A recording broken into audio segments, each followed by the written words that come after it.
Y tú también.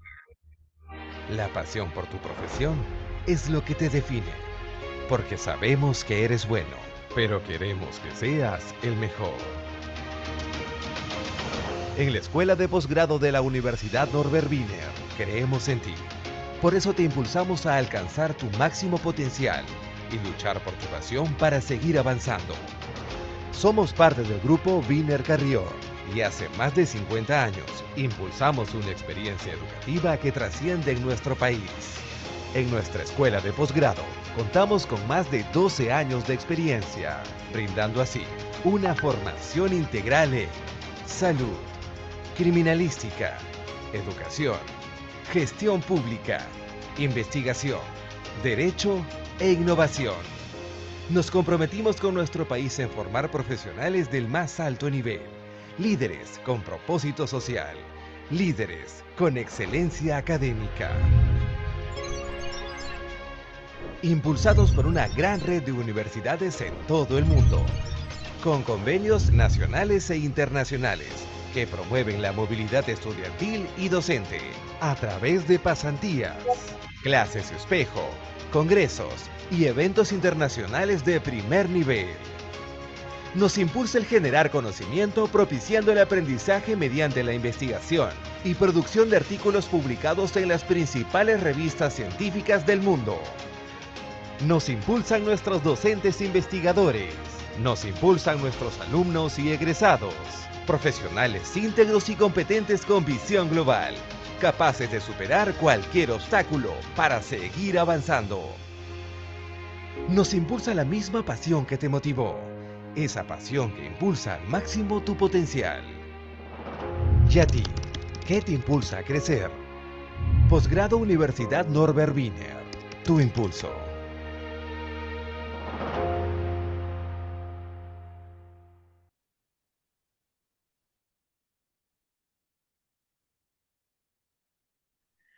Muy buenas tardes, bienvenidas, bienvenidos a este webinar Fortaleciendo la Resiliencia Organizativa e Institucional.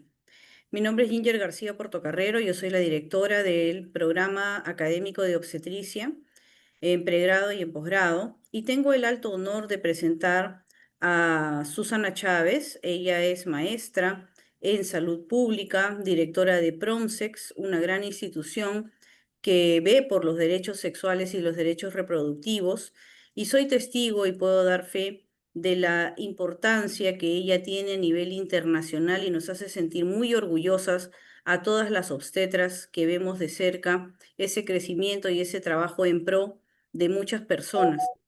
Este webinar está pensado para la segunda especialidad en gestión y administración en los servicios de salud sexual y reproductiva, dirigido a todos los profesionales de obstetricia que después de haberse titulado, colegiado y estar ejerciendo, puedan abrazar una segunda especialidad que fortalezca sus competencias en el campo de la gestión y de la administración.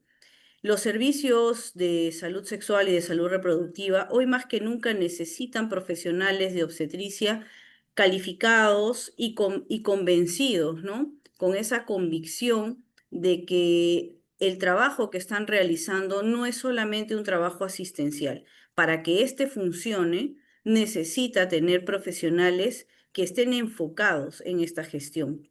Y justamente este tema, a cargo de la maestra Susana Chávez, nos va a dar algunas luces y alguno de la importancia de tener a este profesional que en el 90% del espacio laboral está en el primer nivel de atención en donde se le requiere. Bueno, sin más preámbulo y con el alto honor de haber presentado a la maestra Susana Chávez. Y antes, creo, Danae, creo que me emocioné, tengo que seguir la secuencia del PPT, ¿sí? Ya, perfecto.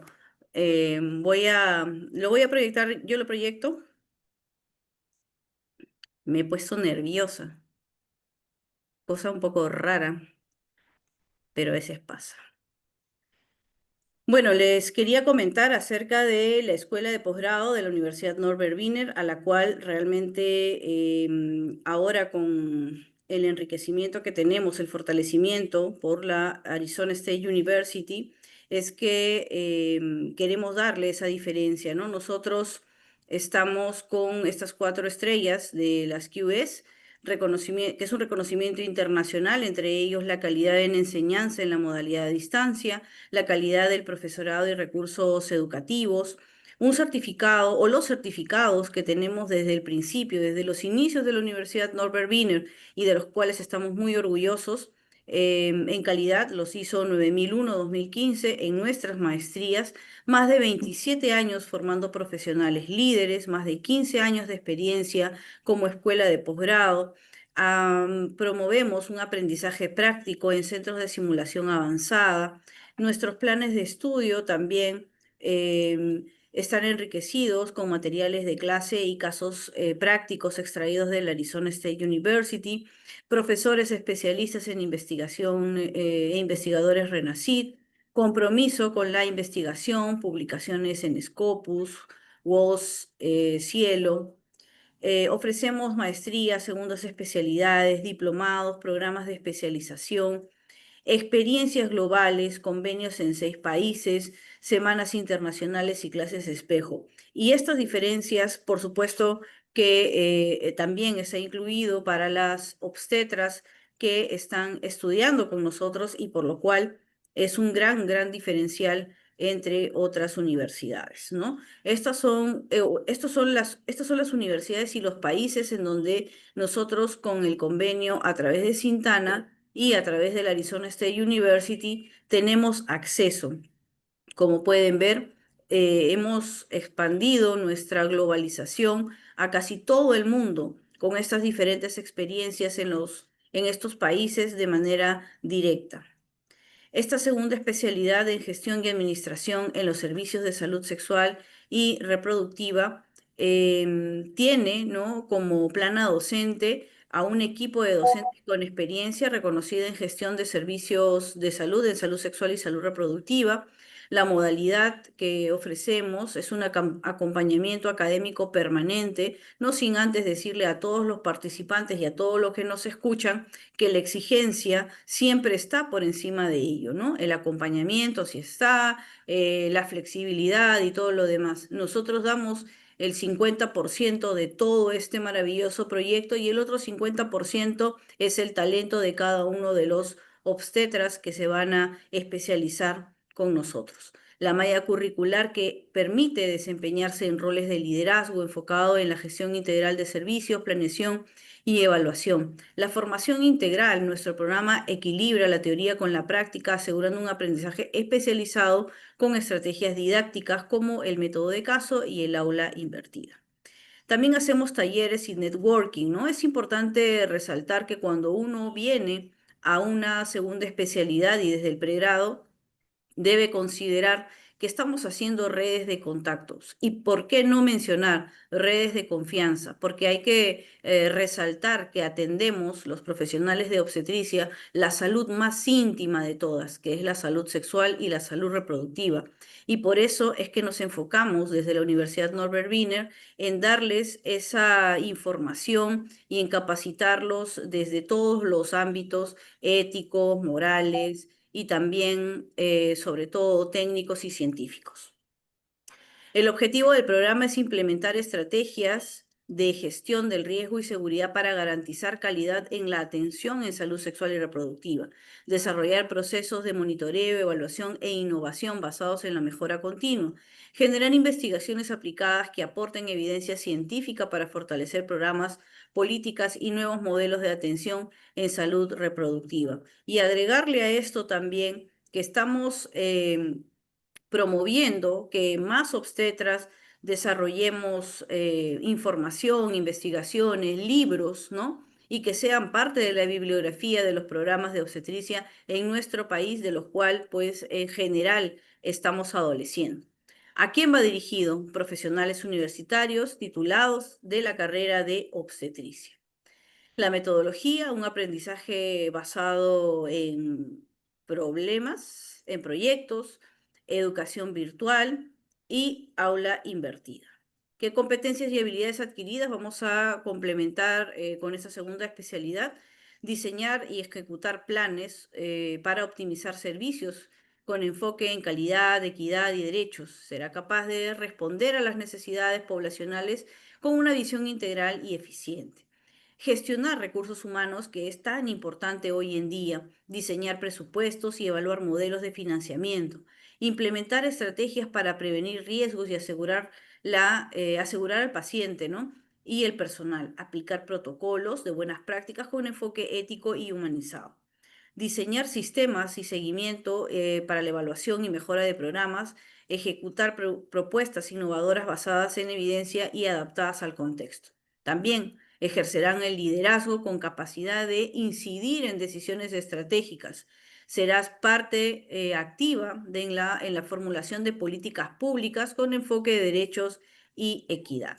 El título que se recibirá será de especialista en gestión y administración en los servicios de salud sexual y reproductiva a nombre de la Universidad Norbert Wiener, ¿no? Indispensable estar aprobado en todos los cursos, haber asistido al 90% del programa y sustentar y aprobar la tesis o trabajo académico. Tenemos un plan de estudios de 3 ciclos en donde ustedes podrán desarrollar todos estos cursos que van a integrar el programa. Acá tenemos parte de la plana docente que nos acompañan, que han sido seleccionados de manera muy, muy exquisita para todos ustedes. ¿Sí? No sé si esta información general continúa, ustedes me avisan, por favor. Hay una... Doctora Ginger, demos pase más bien a nuestra ponente y Ok. después brindamos la información general, por favor. Sí, excelente. Sí, Muchísimas muchas gracias. gracias.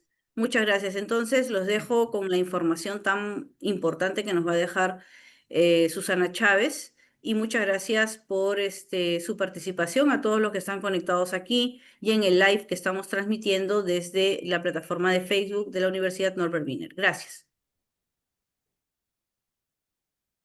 ¿Qué tal? Muy buenas noches. Muchísimas gracias, Ginger, por la invitación y es para mí un enorme orgullo y gusto compartir con ustedes. Pero además yo quiero señalar que esta charla a mí me ha traído un doble desafío.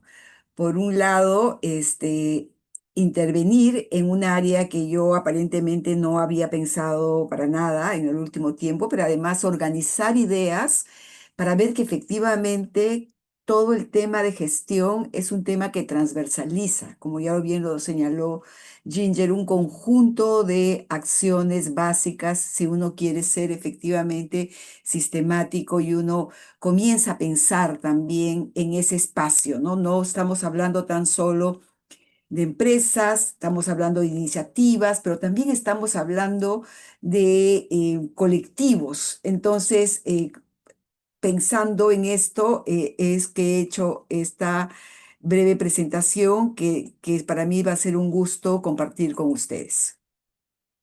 Entonces, no sé si se ve. A ver, Sí se vamos a ve. poner en pantalla completa. Ah, ya, ahora sí. Bien, ¿lo pueden ver, por favor? Sí se ve. Sí, sí. Ya, perfecto. Entonces, yo quiero partir señalando que vengo de una experiencia distinta. Y probablemente es este mundo que se conoce más bien más en la presencia y el debate público, pero no en cómo nos organizamos. Y entonces eso es parte de lo que quiero compartir con ustedes. Entonces, básicamente mi experiencia, digamos, está en lo que es el desarrollo de PROMSEX, el Centro de Promoción y Defensa de los Derechos Sexuales y Reproductivos, que es una organización del cual yo soy fundadora y he sido su directora durante 20 años, pero acabo ya de dejar este año la dirección porque también una de las apuestas es definitivamente el recambio. Y cuando empezamos Pronsex era una idea, era una propuesta, era como una iniciativa. Yo sí venía del mundo del no lucrativo, más bien ese ha sido mi campo siempre, de los programas sociales no lucrativas. Entonces, sí, tenía una experiencia de base, definitivamente, donde yo había trabajado en otros establecimientos, en otras organizaciones y también había trabajado en proyectos muy grandes en el país, como los proyectos, por ejemplo, de ReproSalud, que eran financiados por USAID y donde trabajábamos en 18 regiones del país. Entonces lo planteo porque creo que eso es un punto de partida para entender que, digamos, que cómo es que se desarrolló esta idea y mi compromiso de compartir algunas reflexiones sobre lo que significa, digamos, gestionar una organización que hace incidencia en política pública y cómo la gestión efectivamente se convierta en una herramienta poderosa para lograr cambios sociales. Y creo que ese es el otro elemento que habría que recordar. Entonces, sigo a la otra. Bien, este, de hecho, cuando hablamos de gestión, solemos pensar inmediatamente en presupuestos, planes estratégicos, en informes. Y de verdad, la vida de una organización no gubernamental está muy alineada a que cada periodo tú defines qué cosa quieres, hacia dónde vas, qué se requiere del país. O sea, es muy difícil pensar en que un solo tipo de actividad puede mantenerse durante muchísimo tiempo.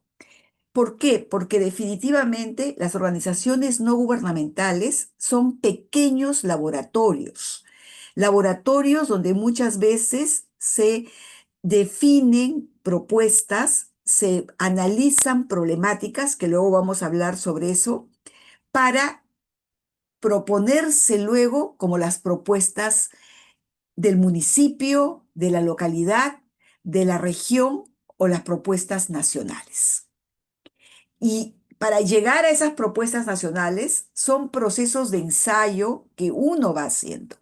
Y esas son básicamente, para quienes no sepan, las ONGs. Entonces, hay ONGs que se dedican íntegramente al campo de investigación, proveyendo así data, información, fundamentación, argumentos para pensar en el desarrollo. Otras, digamos, trabajan directamente con las organizaciones populares, con las organizaciones de la gente, jóvenes, mujeres, adultos mayores, personas adultas mayores, estudiantes, es decir, la comunidad que uno elige. Y entonces hay personas, hay organizaciones que se dedican íntegramente al trabajo territorial.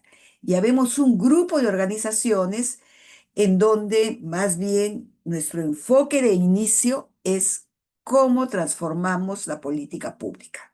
Entonces, luego les voy a contar rápidamente cómo se convierte esto efectivamente para que esto sea posible, por un lado, y sostenible, tiene que ser un trabajo que se base en la reputación, y eso creo que es algo que sí hay que hablarlo, en las buenas prácticas, en que hay que además tener la suficiente transparencia para que los donantes, quienes entregan su dinero para estas iniciativas, puedan efectivamente confiar y generar este espacio de trabajo. Entonces, cuando uno mira este tipo de acciones, que ya son como los valores institucionales. En Pronsex, por ejemplo, ha sido muy importante cómo nos centramos en ciertos principios elementales que comienzan a constituirse en tu carta de presentación. Entonces, estos valores no necesariamente, o sea, están escritos, hacemos el esfuerzo por traducirlos, porque es la manera también como se transmiten a quienes se integran a los equipos, a quienes van conociendo, pero tienen que ser valores que no se queden pegados ni en el manual ni en la pared. Tienen que ser parte de la brújula diaria. Y ahí hay tres elementos básicos, cuatro elementos básicos que marcan esta posibilidad de continuar con el trabajo. Una agenda basada en los derechos humanos, y para eso hay una constelación de principios donde no son cosas que se le antojan a alguien, sino, es decir, cuando hablamos de derechos humanos, hablamos de obligaciones que tiene el país que cumplir hacia su ciudadanía. Ese es el marco referencial sobre el cual nos movemos la gran mayoría de las organizaciones no gubernamentales. Tenemos que basarnos en principios, primero, que sean exigibles, que haya obligación de garantizar y donde el Estado cumpla un rol de promoción, un rol de defensa, pero también un rol que satisfaga esas necesidades básicas. Entonces, si no hay este marco, difícilmente nuestra acción podría darse, porque ¿a quién le podríamos exigir rendición de cuentas, por ejemplo, si es que el Estado no cumple? Entonces, tiene que estar basada en nuestro marco legal, tiene que estar basada en los principios fundamentales de los derechos humanos y tiene que estar basada en lo que significa la necesidad de la gente. El otro elemento también importante a tener en cuenta dentro de los valores es que no somos los únicos, que no somos los que tenemos toda la fórmula, sino que se requiere además de diversidad y de pluralidad. Nuestra respuesta siempre va a ser una respuesta seguramente acotada a 2, 3, 4 resultados. Pero para resolver un problema se necesitan más de 4 resultados. Y eso implica que tengan, por ejemplo, que aliarse con otras instituciones, con otros grupos, con otros componentes. Les hablo básicamente, por ejemplo, del tema de salud sexual y reproductiva. Si nuestro valor, por ejemplo, está que cada vez las mujeres tengan un mayor acceso a tomar sus propias decisiones sexuales y reproductivas y que esto se traduzca, por ejemplo, en un uso voluntario de anticonceptivos. Bueno, ¿qué necesitamos para esto? Que las mujeres estén mejores educadas, que las mujeres no sufran de violencia, que las mujeres estén, digamos, que tengan asegurado o que tengan posibilidades de tener ingresos, autonomía económica, y que las mujeres además no tengan que encargarse de todas las labores de cuidado, sino que estas acciones también sean una labor compartida. ¿Eso lo puede hacer una sola intervención? De ninguna manera. Eso tiene que buscar un conjunto de intervenciones.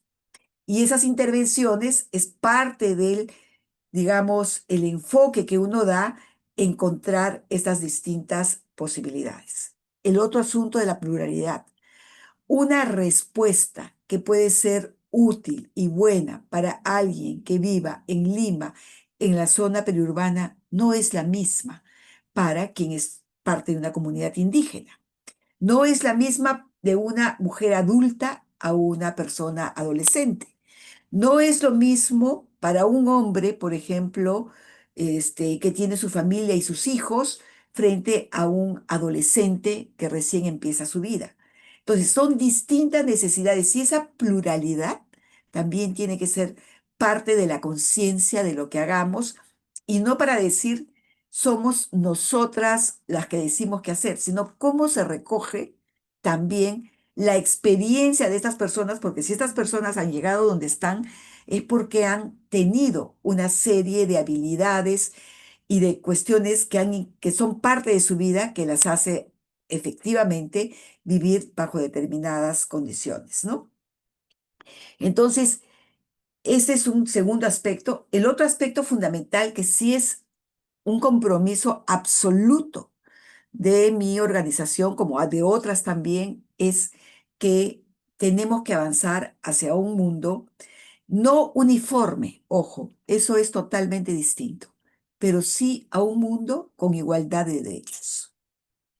Y esa igualdad de derechos es la que justamente tenemos que comenzar a resolver estas desigualdades entre hombres y mujeres como resultado de la imposición social que tiene expectativas que las mujeres sean de determinada forma y los hombres de otra, y cuando esa diferenciación está generando limitación en las oportunidades. Entonces, ¿cómo hacemos para que efectivamente estas prácticas de socialización que tenemos hombres y mujeres no sean para mantener una situación de desigualdad? Es más, yo les digo, esta es la primera generación que tenemos donde los hombres y las mujeres están compitiendo en igualdad de condiciones en alguno de los campos. Y eso muchas veces generan frustraciones porque obviamente no es la situación que había hace algunos años, ¿no? Entonces es algo que para colocar. Y para armar todo este, digamos, proceso, ¿qué se necesita? Se necesita equipos fuertes, se necesita equipos que estén enfocados y por lo tanto hay un marco que tiene que ver con el respeto a los derechos laborales. En un espacio donde no se respeten los derechos laborales, difícilmente vamos a tener efectivamente el compromiso, las posibilidades de mejorar las inventivas, nuestras capacidades de respuestas como integrantes de los equipos, y es algo que también hay que trabajar y poner atención. Entonces, esto de alguna manera nos lleva a otra área de nuestro trabajo, que es, ay, perdón, creo que me fui un poquito más acá. Sí, de ciertos principios que son fundamentales para que las organizaciones no gubernamentales o cualquier iniciativa privada, hablo de un sindicato, hablo de un club donde se recaudan fondos, hablo de cualquier proceso que ustedes necesiten y donde además ingresan recursos y fondos, donde contribuyen sus miembros, donde ustedes pagan, por ejemplo, para determinado programa, donde ustedes hay una interacción económica, siempre se va a requerir transparencia y rendición de cuentas. Ese es un tema fundamental. Entonces, para el caso de las ONGs, y la ONG donde yo trabajo y por lo menos he desarrollado todo ese tiempo, necesitamos, por ejemplo, en nuestro caso, debemos ser transparentes con nuestras aliadas y donantes, ¿no? A que efectivamente tengamos rendición de cuentas. Entonces, por eso esta ley que dice, vamos a trabajar para rendición de cuentas, yo no sé, hay efectivamente grupos que probablemente no estén utilizando bien los recursos, pero las que tenemos éxito y las que nos mantenemos a lo largo del tiempo es fundamental. Si nosotros no tenemos rendición de cuentas y transparencia, difícilmente podríamos tener los aportes de quienes, digamos, contribuyen al desarrollo, y muchos de los que contribuyen a nuestro desarrollo son cooperación internacional de gobiernos. En el caso nuestro, por ejemplo, tenemos la Unión Europea, que es el conjunto de gobiernos de Europa, quienes contribuyen con la cooperación internacional que se canaliza tanto a través del Estado, pero también a través de la sociedad civil. Pero también tenemos que ser transparentes con el equipo porque hay que darle previsibilidad a los equipos y sobre todo transparencia con la ciudadanía. Y no estamos tan solo una transparencia para publicar balances, sino cultivar una cultura organizacional que se base en la confianza. Y eso creo que es muy importante porque la confianza no es fe. Ojo, yo no estoy hablando de fe. La confianza, estoy hablando de mecanismos claros de transparencia y que además acompañadas de una buena gestión. Entonces, es lo que llamamos una cultura de confianza.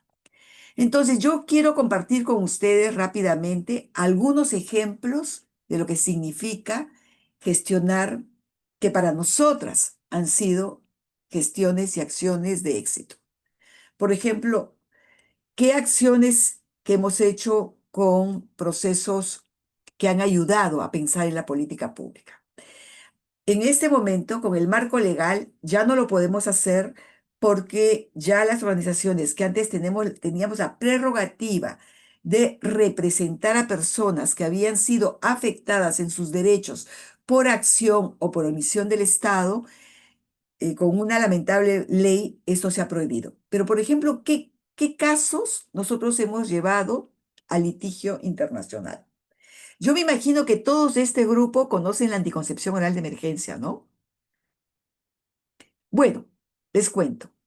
La anticoncepción oral de emergencia que existe en el país es el resultado de una dura batalla legal que empezamos hace 20 años y que luego ya hace 3, 4 años tenemos finalmente la anticoncepción oral de emergencia, algo tan básico, tan elemental, ya como parte de la política pública. Y así hay enormes dificultades para su acceso.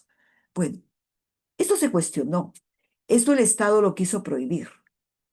Y lo que se hizo es básicamente una acción judicial que llegamos hasta el más alto nivel y eso hizo que el Estado incorporara. Todos conocemos el protocolo de aborto terapéutico, ¿no?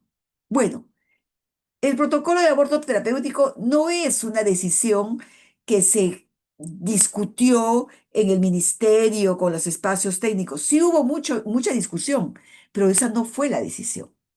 El protocolo de aborto terapéutico se logró a través de una sentencia internacional, llevando tres casos al nivel internacional, el caso KL, el caso LC de una niña de 13 años que intentó suicidarse por un embarazo producto de una violación y ahora último con el caso Mila para ampliar el acceso al aborto terapéutico al tema de las niñas. Esas son políticas que se lograron por colocar una incidencia de litigio y lograr esos resultados. También tenemos cuestiones como interesantes, este trabajo de redes y de articulaciones de trabajo con municipios, por ejemplo, donde se han logrado generar campañas y trabajos también con otras ONG, esto como organizaciones de jóvenes que van viendo. Y otros temas, por ejemplo, el cómo ayudar al fortalecimiento de liderazgos. Es decir, el tema de representantes mujeres, que hoy tenemos más mujeres en el Congreso, fueron otras organizaciones que contribuyeron a que hubieran mucho más políticas, a que tuviéramos ahora normas electorales que planteen que haya, digamos, una paridad de género o también a la presencia y el respeto de las personas LGTBI como parte también de nuestra sociedad y que pudieran estar parte en los temas políticos. Nada de esto ha sido suave ni fácil de ser admitido. Ha requerido un profundo proceso de educación, información, que luego voy a poner a contar, y que además ha sido también mecanismos que han ido dando cuenta de resultados y que nos han permitido ir avanzando. Entonces, yo quiero plantear con ustedes algunas cosas, un ejemplo muy concreto para que ustedes vean cómo ha permitido esto de una organización también contribuir al cambio en el país. Por ejemplo, para nosotras un tema muy importante es cómo se construye una agenda de política pública. Y empezando por ahí es, ¿cómo lo hacemos? A ver, yo también lo aprendí en el camino, no es que haya habido un manual, pero creo que ahora que lo sabemos, lo importante es que lo compartamos. Entonces, en nuestro lenguaje, construir una agenda significa dar una respuesta organizada a un problema socialmente reconocido. Y entonces, ¿qué problemas concretos voy a poner como ejemplo? El embarazo en niñas. Fíjense, hace 10 años casi nadie hablaba del embarazo en niñas. Es más, nuestras estadísticas decían, no, pero es muy poquito, 0,5% de niñas que se embarazan antes de tener los 15 años. Bueno, cuando se vio qué cosa significaba 0,5, encontramos que significaban más de 3.000 a 4.000 niñas. Y la pregunta era, si una sola niña tenía que enfrentar eso y dejar de mirar el 0,5 para ver a la persona. Y creo que ese ha sido el principal cambio que se ha generado y que ahora nos hace muy difícil aceptar y admitir que las niñas se tengan que embarazar. Ya, si alguien dice, ay, pues eso es normal en la selva, ya, yo les voy a asegurar que tengan cuidado porque más de uno les van a mirar muy feo. Porque efectivamente eso es opuesto y contrario a los derechos de las personas. ¿Cómo lo hicimos esto? A través de decir, a ver, vamos a preocuparnos qué está pasando. Yo les cuento que cuando comenzamos a trabajar este tema, en realidad entramos por el lado del embarazo en adolescentes.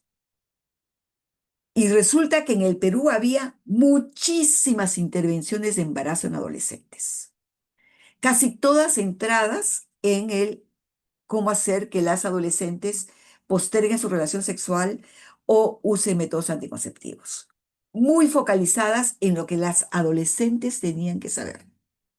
Casi nadie miraba a este otro sector, donde en realidad su capacidad de decisión de haber tenido relaciones sexuales no existía, que era la violación sexual. Entonces fue ahí cuando comenzamos a identificar, a hacer un mapeo de casos, a insistir que las organizaciones comenzaran a hacer estudios. El UNFPA levantó su primer análisis de niñas menores de 14 años y esto fue lo que nos permitió entrar al mundo de los datos. ¿Dónde están? ¿Quiénes son? Y entonces, hoy en día, podemos decir que regiones, podemos decir que es la población en donde no ha cambiado la tasa de embarazo, sino se ha incrementado. Podemos decir que hay muertes en caso de niñas y podemos decir inclusive que hay situaciones dramáticas de mortalidad perinatal y situaciones de abandono escolar. Bueno, hay data dura que ya nadie nos puede contar una realidad distinta. Crear esa data nos costó entre 4 y 5 años, pero creo que fueron datos muy interesantes. Esta data ayudó a movilizar a otros sectores. Bueno, ¿qué dice el Colegio de Obstetras? ¿Qué dice el Colegio Médico? ¿Qué dicen las escuelas? ¿Qué dicen los ministerios? ¿Qué dicen los congresistas, las congresistas? ¿Qué dicen la Defensoría del Pueblo? Es decir, cómo la data comienza a transformarse en un problema público. Un tercer nivel, que creo que fue como bien interesante, es decirles, señora, señor, si en su casa está pasando esto, ojo, no es tan solo un problema de la familia, es un problema de la sociedad y de una sociedad que no cumple por no prevenir este tipo de violencias. Y se comienza a generar un entendimiento que salimos del tema privado para irnos al tema público. Y entonces, ¿por qué? Porque lo primero que podíamos generar es indignación. Bueno, en realidad la indignación tiene que transformarse en una propuesta de política pública. Y creo que eso es lo que justamente tratamos de buscar. Y final, ya casi para terminar, diríamos que qué cosa generó este proceso. Definitivamente los protocolos contra la violencia. Y aquí yo ya quiero hablar que cuando un equipo trabaja en temas muy duros, cuando trabajamos en temas donde además tenemos que atender a víctimas de violencia, y lo que pasa muchas veces en los hospitales, puede haber un endurecimiento, un agotamiento y que una normalización. Entonces, hay que cuidar a ese equipo. Primero, para que efectivamente sientan que son parte de la solución, que esa es nuestra agenda. Nosotros somos 32 personas y yo les aseguro que cada una de las personas siente que esa es su agenda. Y esa agenda se construye porque hay un equipo detrás que siente que puede contribuir, desarrollar, cuidar, pero para esto la institución le tiene que dar un marco, le tiene que dar protocolos, tiene, por ejemplo, que manejar las situaciones de estrés, pero también las situaciones de violencia que se pueden presentar. Nosotros trabajamos hombres, mujeres, personas LGTBI, personas trans, es decir, una comunidad muy compleja donde tenemos que encontrar espacios, digamos, de buen trato y de respeto y por lo tanto esa parte también del cuidado que tenemos que tener. Las relaciones horizontales, para mí siempre es muy difícil hablar de señoras, señoritas o doctora. Entonces, eso también tiene que ver con una cultura institucional donde nos llamamos de tú y tenemos también otro tipo de vínculos. Y esto lo que finalmente nos hace pensar en generar trabajos sostenibles y que no tengan que ver con el desgaste de la persona. Entonces, creo que esta es mi última presentación. Yo quiero cerrar con una idea. Gestionar, y eso es algo que creo que he estado tratando de pensar y es lo que me han hecho reflexionar al invitarme. Honestamente, no lo había pensado antes, no lo había procesado, pero gestionar es un acto, digamos, para que seamos súper eficientes, eficaces. Pero yo creo que gestionar es más bien un acto de coherencia política. Y cuando hablo de coherencia política, hablo en términos muy positivos que la política tiene. La política como un acto de transformación, de preocupación por tu comunidad, de hacer un mundo más vivible. No estoy hablando de la política de otras, esas que odiamos, sino de la política como capacidad de transformación y de convivencia. La política tiene esos dos elementos bien importantes. El de la convivencia pacífica, democrática, pero también el del compromiso hacia el otro. Entonces, y aquí viene de alguna manera, mi nexo con ustedes como colegas, es ustedes cuidan la vida y la salud de las personas en su práctica diaria. Las organizaciones como las que nosotros trabajamos, más bien nos enfocamos en los cuidados de la dignidad, los derechos y la democracia. Y si uno mira estos dos elementos, no están disociados. Es parte de una sola cosa. Entonces, para que ustedes también sientan que están transformando vidas. Y yo les aseguro que yo hace muchísimos años que no atiendo un parto, pero sí todavía puedo sentir la emoción de traer un niño o una niña sana. Entonces, lo quiero colocar, o cuando no nace lo suficientemente sano, sí por lo menos acogido y querido, acogida y querida, que también es la otra parte que tenemos que cuidar a nuestras personas con discapacidad, para que no perdamos esta parte humanitaria, ¿no? Entonces yo quiero terminar diciendo que la gestión no es un fin en sí mismo, es un medio para que nuestros valores se traduzcan a cambios reales. Entonces, yo voy a tratar de seguir ensayando mejor, discutiendo mejor esta presentación que he hecho, porque para mí es la primera vez que abordo un tema de esto en todos mis años de charlista o de expositora, y de verdad creo que hay que ponerle un poco más de cabeza a este tema. Muchas gracias, Ginger, muchas gracias, equipo, por esta invitación, y aquí me quedo atenta a sus preguntas, si es que hubiera. Muchísimas gracias, Susana. La verdad es que es un alto honor poder escucharte, recibirte aquí con nosotros y que nos puedas dar ese marco a este programa que se ha pensado para nuestras obstetras, para nuestras colegas que quieren fortalecer esas competencias y que se dan incluso desde el primer nivel de atención, que son importantes en ese 90% que significa el sistema, el primer nivel de atención, en donde se necesitan obstetras que justamente puedan aterrizar el ser eficaces, ser eficientes. Y eso lo da pues esta segunda especialidad en gestión de los servicios de salud sexual y de salud reproductiva.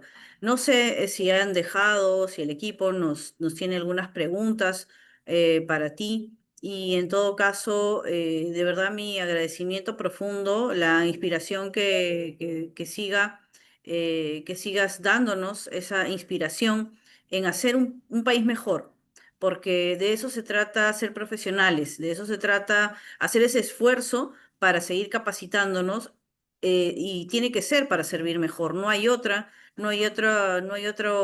fin, ¿no?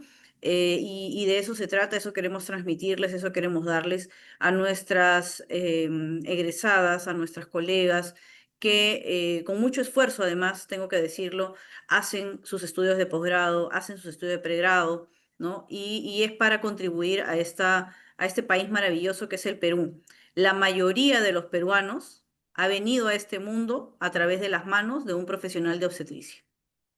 Y esa mayoría de peruanos que ha venido a través de las manos de un profesional de obstetricia, no solamente no solamente queremos que quede en esas manos, sino también que hayan más profesionales de obstetricia que gestionen para que los profesionales que están en el asistencial o que están en cualquier campo tengan los recursos, tengan la logística, tengan los espacios a través de un profesional preparado en la gestión para los servicios de salud sexual y de salud reproductiva. Vamos a dejarle espacio a una persona nada más, Susanita, por favor, porque sé que tu tiempo es muy, muy valioso. Y, Danae, dime, por favor, ¿qué pasó? Buenas tardes, doctora Ginger, magíster Susana. La última partecita para poder indicarle a los obstetras que se encuentran conectados el día de hoy respecto a esta segunda especialidad de parte Ujú. del área de ventas. Esta Ya, segunda especialidad estamos Danae, iniciando. no sé si, porque lo que pasa es que yo sé que Susana tiene muy poquito tiempo y la despedimos, le agradecemos muchísimo y ya nosotros nos quedamos con los obstetras. Muchas Muchas gracias, gracias. Susanita, un Perfecto, abrazo. gracias, Gracias. magíster Susana. Adelante, por favor, Danae. Perfecto. En este caso, esta segunda especialidad es gestión y administración en los servicios de salud sexual y reproductiva. Está enfocado en la parte de gestión, en la parte de dirección. De repente, si ustedes como obstetras desean ocupar puesto de coordinación, puesto de gerencia, lo pueden realizar con esta segunda especialidad. Estamos iniciando este 20 de septiembre, estamos aproximadamente a 2 semanas de nuestro inicio. La modalidad es 100% a distancia, la duración es de 12 meses y está dividido en 3 ciclos académicos. Nuestro horario de clases son los sábados de 7 de la mañana a 1 de la tarde, luego hay un receso y se retorna de 1:45 de la tarde a 7:45 de la noche. ¿Qué requisitos necesito para yo poder postular a esta segunda especialidad? Contar, en este caso, con la copia de mi DNI ambas caras. De repente, si soy una persona extranjera, puedo presentar pasaporte o carnet de extranjería, título profesional de obstetra registrado en SUNEDU, la ficha de admisión que nosotros le derivamos para que usted como postulante pueda completar la información de acuerdo a sus estudios realizados, su experiencia laboral. La constancia de pago de admisión de 300 soles, una foto tamaño carnet en fondo blanco. Si usted utilizara lentes, tendría que ser sin lentes. Y en este caso, todo ello para poder programar una entrevista con la coordinadora de esta segunda especialidad, que es la doctora Melissa Arellanos. Continuamos, por favor, Jocelyn. Y comentarle que nosotros tenemos un precio regular y un precio con descuento. Nuestro precio regular de inversión es de 10.300 soles, que está dividido en admisión de 300, matrículas son 3, porque son 3 módulos académicos, 3 matrículas de 300, la cuota de pensión son 12 cuotas de 758 soles con 30. Sin embargo, ya sea colegiado presentando su habilidad vigente o egresado de nuestra casa de estudios de la Universidad Wiener, podría aplicar a un 20% de descuento, lo cual sería la admisión de 300, matrícula 300, y la cuota de pensión con el descuento del 20% en 12 cuotas, 606 soles. Si fuera financiado en 14 cuotas para poder reducir el monto a pagar de manera mensual, sería de 520 soles. De repente, si es de su interés iniciar ahora, me puede escribir y de repente le podemos otorgar un beneficio adicional para todos los que están presentes el día de hoy en este webinar, que somos aproximadamente 22 personas que estamos conectados acá. Y cualquier duda, consulta, me pueden escribir a mi número de WhatsApp, que es el 924-958501, o a mi correo electrónico, que es danae.ruiz@uwiner.edu.pe. Yo encantada en poderlos guiar en este proceso de admisión. Son vacantes limitadas para poder otorgarle una calidad de servicio educativo, a pesar de que son, en este caso, a pesar de que la modalidad sea a distancia. Y ya estamos muy próximos a iniciar, estamos a 2 semanas. Actualmente nos quedan 10 últimas vacantes para este inicio. Si es de su interés o de repente si algún colega, amigo, familiar se encuentra interesado, me puede derivar el contacto a mi número de WhatsApp 924-958501 para poder guiarlo en el proceso. Gracias.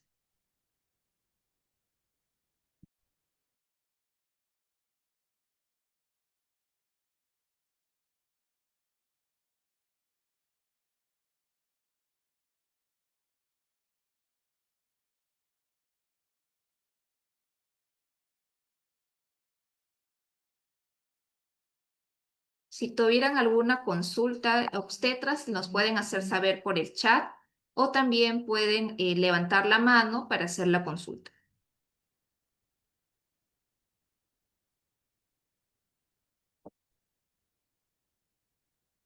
Jocelyn Fiorella, creo que no tenemos consultas. Doctora Ginger, creo que no tenemos consultas por el momento. Creo que todo está claro. Ok, Danae.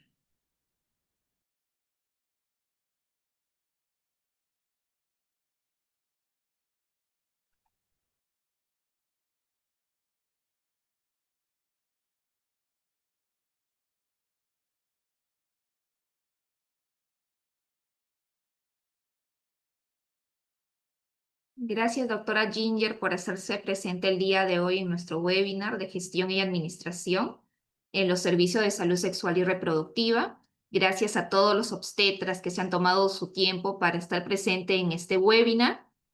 Y los invito a participar de esta segunda especialidad que ya estamos muy próximos a iniciar. Muchas gracias.